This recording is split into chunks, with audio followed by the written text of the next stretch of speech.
The Andean condor is the largest flying creature alive today, with a wingspan of up to 10 feet and weight of about 33 pounds. But this giant of a bird is small potatoes compared to this truly monstrous Cretaceous beast, the largest known flying creature ever to cross the skies.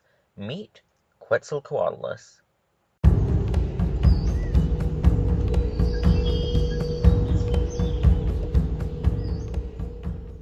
With wingspan estimated to have been up to 36 feet in length, Quetzalcoatlus currently holds the record for largest flying creature known to science. It was taller than a giraffe and probably scarier than one too. The first Quetzalcoatlus fossil specimen was found in 1971 at the Maastrichtian Fossil Formation in Texas by Douglas A. Lawson. He later named and described the animal in 1975 as Quetzalcoatlus nothropi. The genus name, Quetzalcoatlus, is derived from the mythical Aztec god Quetzalcoatl, a huge feathered serpent. The species name, Nothropi, honors John Northrop, an aircraft designer who created airplanes that resembled Lawson's new creature. Quetzalcoatlus's environment was most likely the dry and arid plains of ancient Texas. It didn't live near the coastline, and we've found no evidence of any large rivers or lakes near where it was found, so it's unlikely that Quetzalcoatlus was piscivorous, like other pterosaurs. What then did it eat?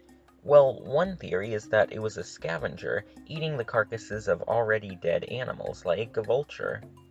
Perhaps a flock of them would crowd around the corpse of a giant creature such as a Lamosaurus, picking it clean. However, studies of the creature's beak show significant differences from the beaks of modern scavenging birds, and it possibly wasn't very well suited for stripping flesh from bones. Perhaps, then, it was an active hunter, preying on small animals such as mammals, small reptiles, or even baby dinosaurs. The animal could have walked around on all fours, finding small animals and piercing them with its sharp, toothless beak before swallowing them whole.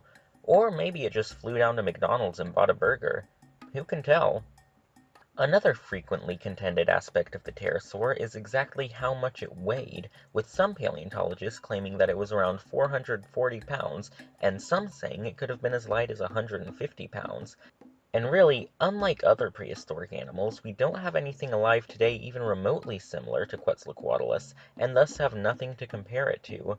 Also, unlike other animals, Quetzalcoatlus's weight could directly influence its lifestyle. A huge flying animal like that would either have to be really strong or really light in order to actually get airborne, and some people have doubted if Quetzalcoatlus could even fly at all. Maybe it was a flightless pterosaur, relegated to only using its wings to walk on, like legs. It's an interesting theory, but the fact that it had wings at all and that its limbs were so muscular and powerful seemed to suggest that, at the very least, this creature was a glider. Perhaps it would leap off of cliff tops and glide for miles, floating atop warm air currents.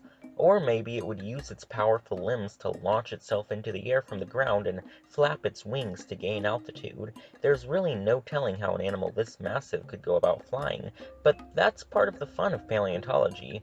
Overall, we still have so much to learn about this magnificent beast that graced our skies so long ago. Scientists have found even more bones from the animal since the 70s, but there's still so many unanswered questions that could be answered tomorrow by a significant new find, or they could remain locked deep in the earth forever. But the more we look, the more we'll find, and the better we'll piece together the lives of these beautiful ancient creatures that once inhabited our world. Well, this has been my report on Quetzalcoatlus. I hope you enjoyed and learned something new. If so, consider checking out my other videos and subscribe. Leave a like if you think I've earned it, and share this video with your friends to make yourself look smart. Until next time, I'm Luke, and thanks for watching Paleontology Plus.